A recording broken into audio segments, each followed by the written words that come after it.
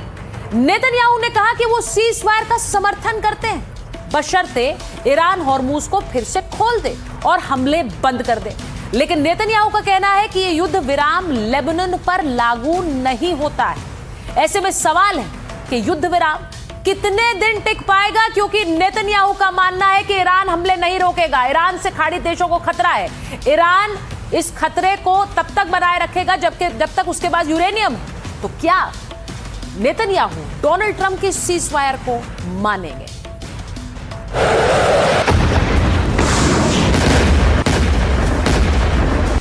Iran के साथ cease fire की कीमत चुकाएंगे नेतन्याहू।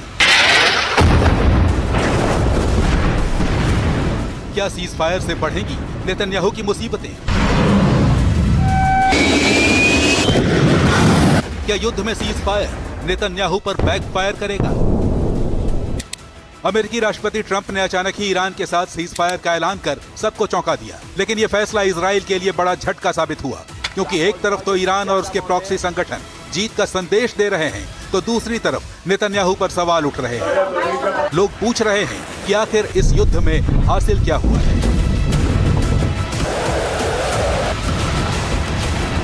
सीज फायर की घोषणा के बाद इजराइल के नेता प्रतिपक्ष याइर लैपिड ने नेतन्याहू पर निशाना साधा है। सोशल मीडिया पर पोस्ट कर लिखा है कि इजराइल ने अपने इतिहास में इस तरह की राजनीतिक विफलता नहीं देखी।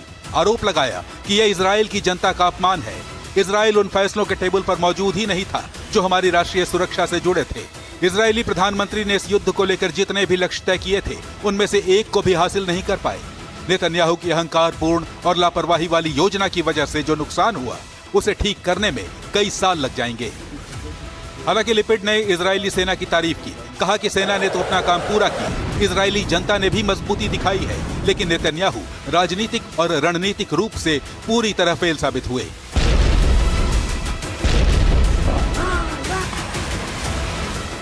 दूसरी तरफ इजरायली मीडिया और सुरक्षा अधिकारियों ने भी इस फैसले पर गहरी नाराजगी जताई है।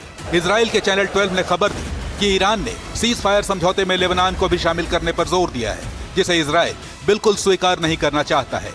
इजरायली रक्षा मंत्री इजराइल काट्ज पहले ही कह चुके हैं कि हिजबुल्लाह के साथ इजराइल की लड़ाई युद्ध विराम से अलग है, लेकिन ट्रंप के फैसले ने इजराइल को मजबूर कर दिया है कि उसे भी सीज फायर का सम्मान करना पड़ेगा। मीडिया रिपोर्ट्स के मुताबिक इजराइल सीज फायर का पालन करेगा, लेकिन हिजबुल्लाह के खिलाफ अपनी लड़ाई को अलग रखेगा। लेकिन इजराइल में बनते हुए हालात से साफ है कि सीज फायर ने नेतन्याहू की मुसीबतों को बढ़ा दिया है। जो अब तक साथ खड़े थे वो अब सवाल उठा रहे हैं।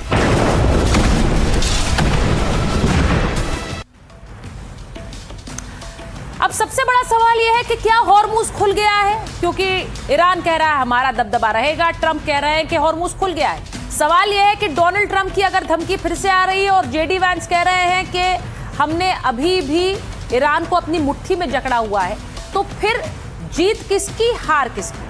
आपको बताती हूँ, थोड़ी देर पहले मैंने अमेरिका और ईरान के हमारे मेहमानों से बात की थी और वो क्या कह रहे हैं जरा सुन लीजिए।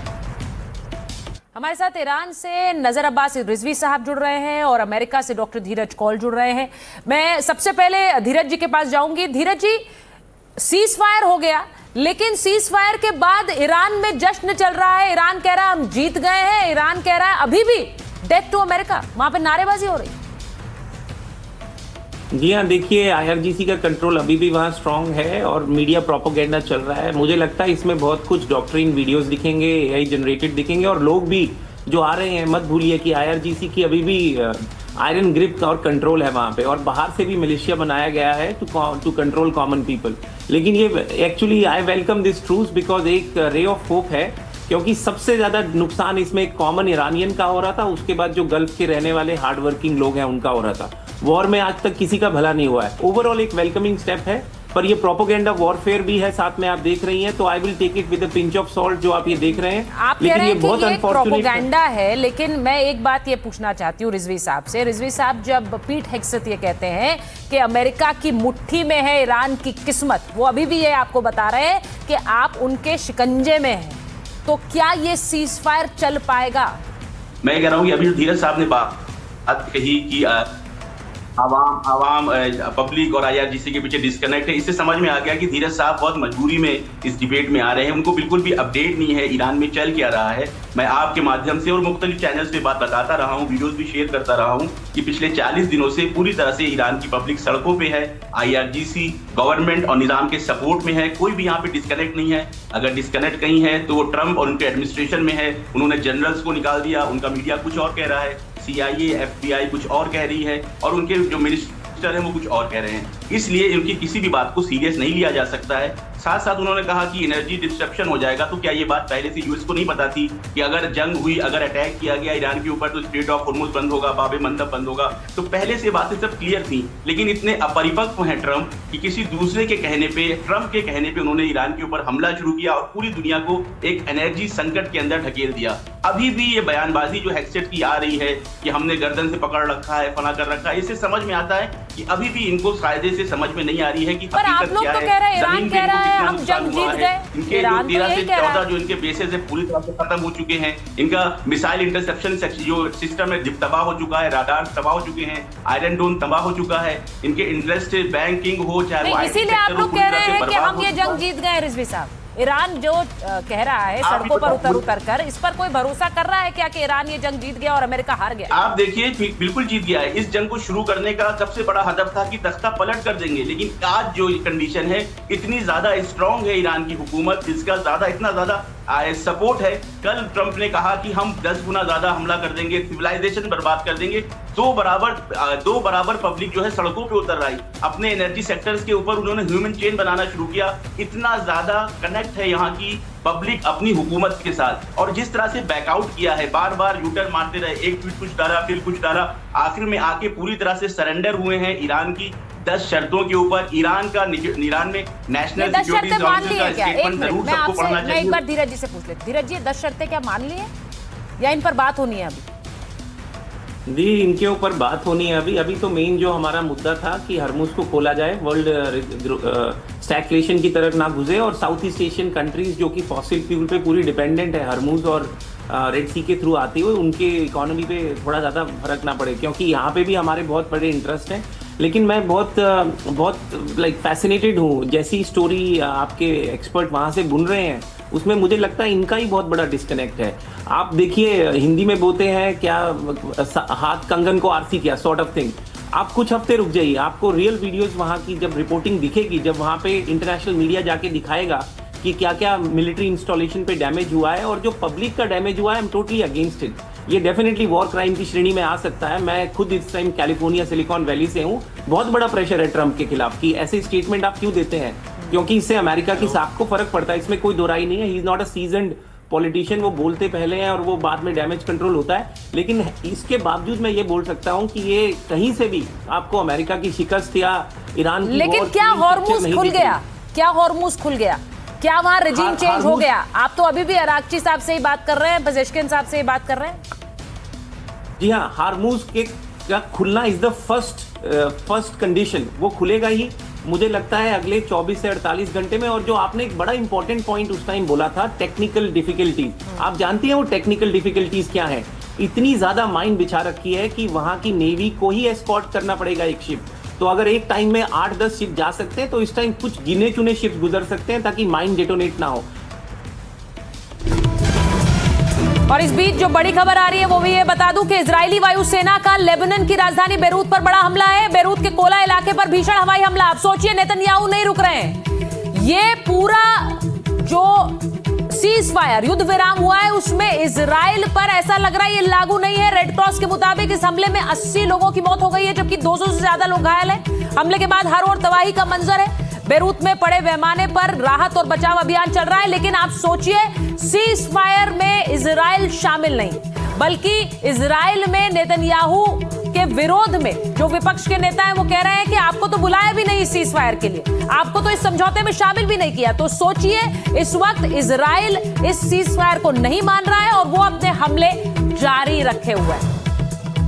इस युद्ध विराम की वजह से अगर नेतन्याहू फंसते हुए दिख रहे हैं तो अमेरिका भी घिरता हुआ नजर आ रहा है, क्योंकि ईरान खुद को एक विनर बता रहा है। ईरान कह रहा है कि इस युद्ध में अमेरिका को झुकना पड़ा।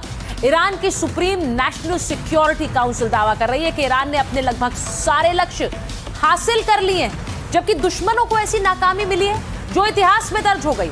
आपको एक तस्वीर दिखाती हूं। यह कार्टून बुल्गारिया में ईरान के दूतावास ने पोस्ट किया। इस तस्वीर में हॉर्मुज स्ट्रेट को दिखाने की कोशिश की गई।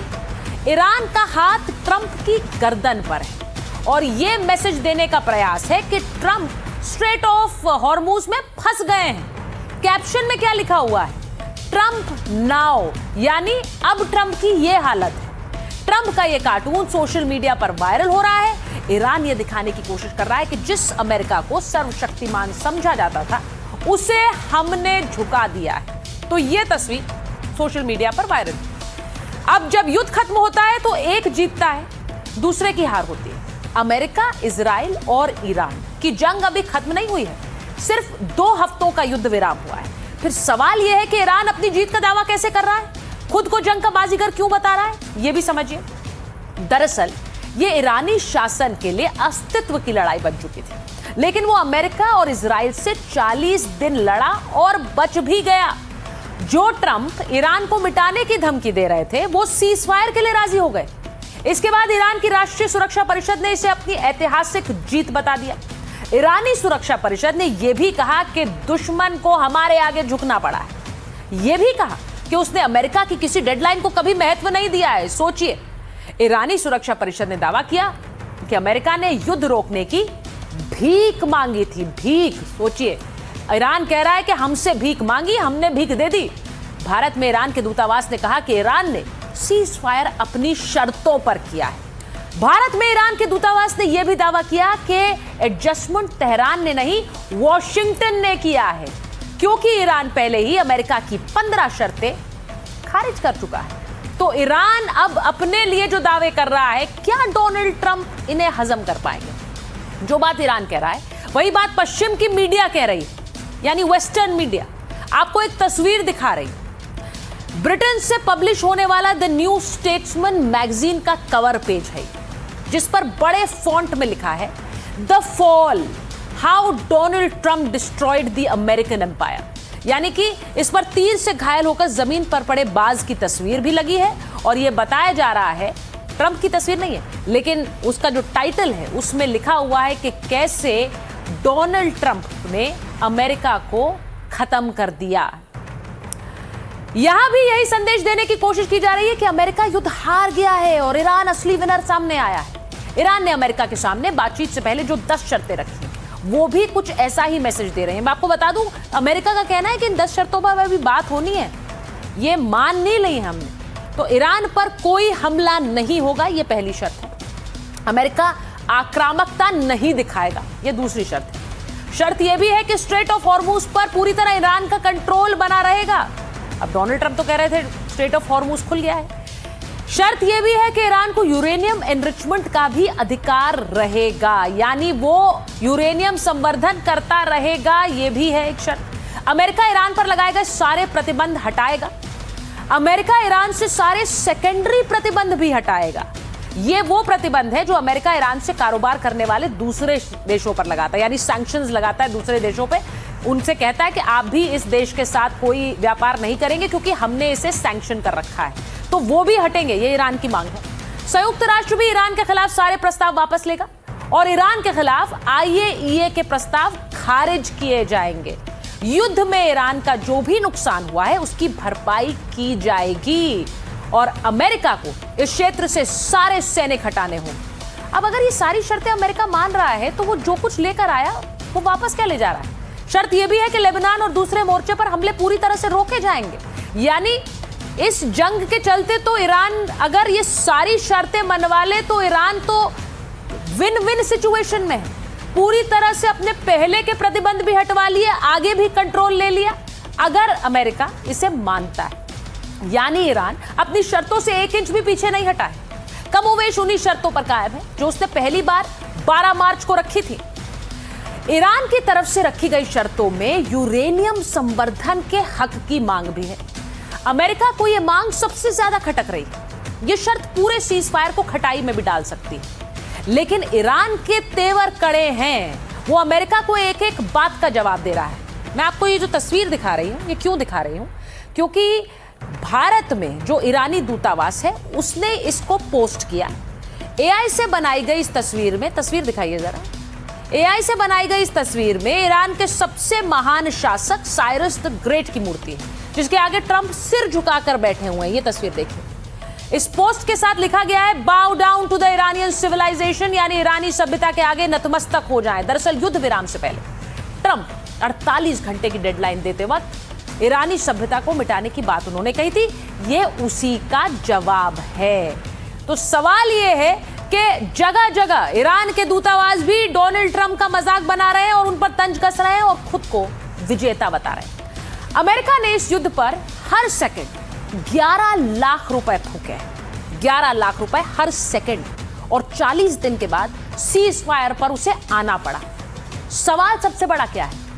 अमेरिका को इतना खर्च करके अपने हजारों जवानों की जान जोखिम में डालकर क्या हासिल हुआ है?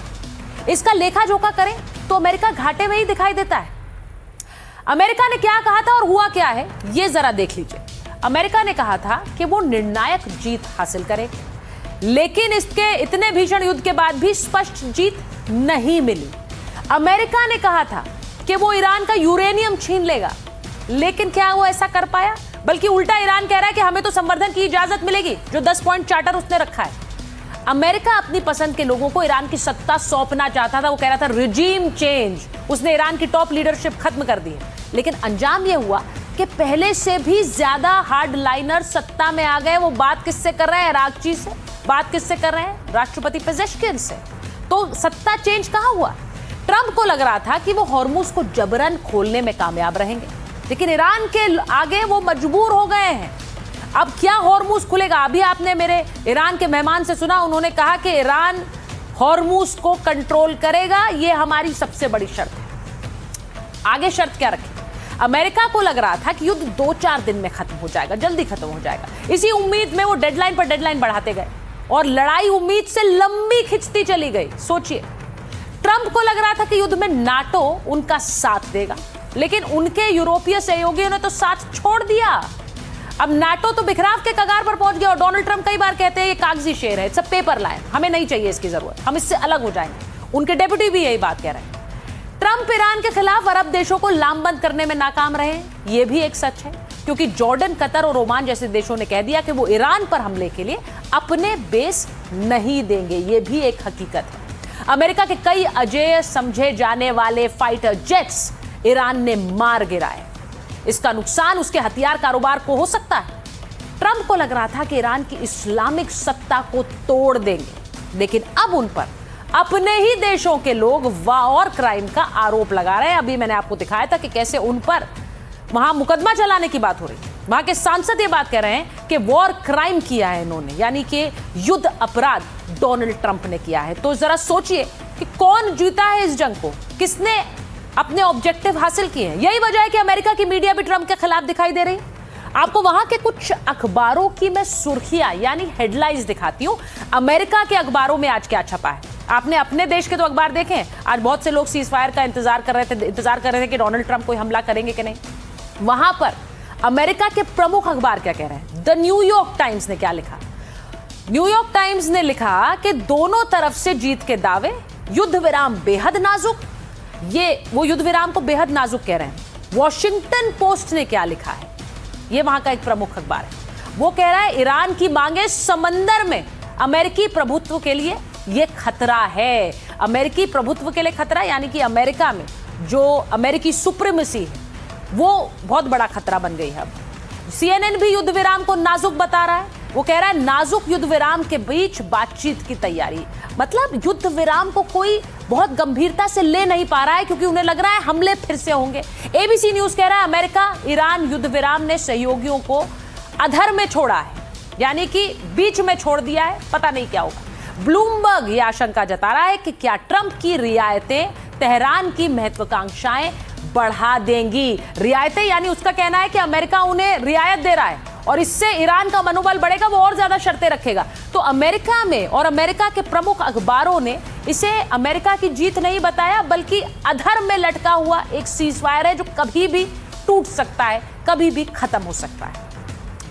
इस युद्ध में अमेरिका को सबसे बड़ी चोट किसी मुद्दे पर लगी है तो वो हॉर्मुज है। युद्ध से पहले हॉर्मुज सबके लिए खुला था, लेकिन अमेरिका ने ईरान पर हमला किया तो हॉर्मुज बंद हो गया। अब सीज फायर लागू हो चुका है, लेकिन ईरान ने पूरी खाड़ी को अभी तक नहीं खोला है। हॉर्मुज स्ट्रेट का कंट्रोल अब भी ईरान की आर्मी के पास है। जहाज किसी देश का हो, ईरान की परमिशन से ही हॉर्मुज स्ट्रेट को वो पार कर पाएगा।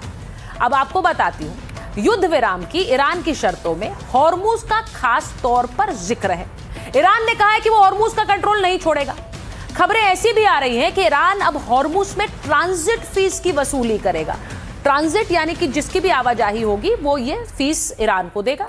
और मिस्र की सरकार भी स्वेज नहर में ट्रांजिट फीस वसूलती है, तो ईरान कह रहा हम क्यों ना करें। ईरान ये शर्त रख सकता है कि हॉर्मुज से गुजरने वाले जहाजों को ईरानी कंपनियों से ही इंश्योरेंस लेनी होगी, इससे ईरानी कंपनियों का फायदा होगा। और ईरान का मानना है कि इस टोल टैक्स से जो उनके देश में सारी नुकसान हुआ है उसकी भरपाई होगी। ईरान ने अगर हॉर्मुज पर कंट्रोल नहीं छोड़ा तो खाड़ी के देश पाइपलाइन जैसे वैकल्पिक उपाय खोज सकते हैं, लेकिन यह बहुत मुश्किल भरा होगा और हो सकता है कि भविष्य में अंतर्राष्ट्रीय समझौते हो जाए और UN के पर्यवेक्षकों की तैनाती हो जाए, जहाजों की आवाजाही फ्री हो जाए। लेकिन फिलहाल हॉर्मुज को लेकर जो एक जंग थी वो अभी भी बनी हुई है और इन 14 दिनों में क्या वो खुल पाएगा, सवाल ये है। हॉर्मुज के भविष्य को लेकर उठ रहे सवालों के बीच ईरान ने बड़ा बयान दिया। भारत में ईरान के सुप्रीम लीडर के जो प्रतिनिधि हैं अब्दुल माजिद हकीम इलाही, उन्होंने कहा कि इस युद्ध ने हॉर्मुज की समस्या खड़ी कर दी है। ये ईरान तय करेगा कि होर्मुज पर क्या किया जाना चाहिए। युद्ध से पहले होर्मुज खुला था, लेकिन हमले और युद्ध ने बहुत सी समस्याएं पैदा कर दी, जिनमें होर्मुज स्ट्रेट भी शामिल है। मुझे उम्मीद है कि उन्होंने अपना सबक सीख लिया होगा। ईरान के खिलाफ फिर से युद्ध शुरू करने का उनका कोई इरादा नहीं होगा।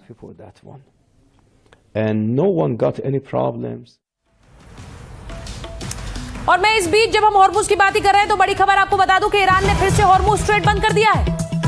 फास्ट न्यूज के हवाले से ये बड़ी खबर आ रही है। लेबनान पर इजरायली हमले के चलते फैसला लिया गया, यानी ईरान ने कहा है कि लेबनान पर हमले बंद करे इजराइल। सुबह सिर्फ 10 मिनट के लिए खुला था हॉर्मुज, तो जरा सोचिए, लेबनान पर इजरायली हमले के बाद हॉर्मुज बंद करने की खबर आई है। सुबह सिर्फ 10 मिनट के लिए खुला था हॉर्मुज, ये भी ईरान कह रहा है। और ये सीधी बात है कि ईरान अब ये बात स्पष्टता से कहना चाह रहा है कि लेबनान पर अगर हमले जारी रहे तो ये हॉर्मुज नहीं खुलेगा। तो क्या वापस बात धमकी और शर्तों पर आ गई है, ये भी ये बड़ी खबर दिखा रही है। आपको बताऊं कि लेबनान पर इजरायली हमलों के बाद हॉर्मुज बंद करना ये बहुत बड़ी बात है।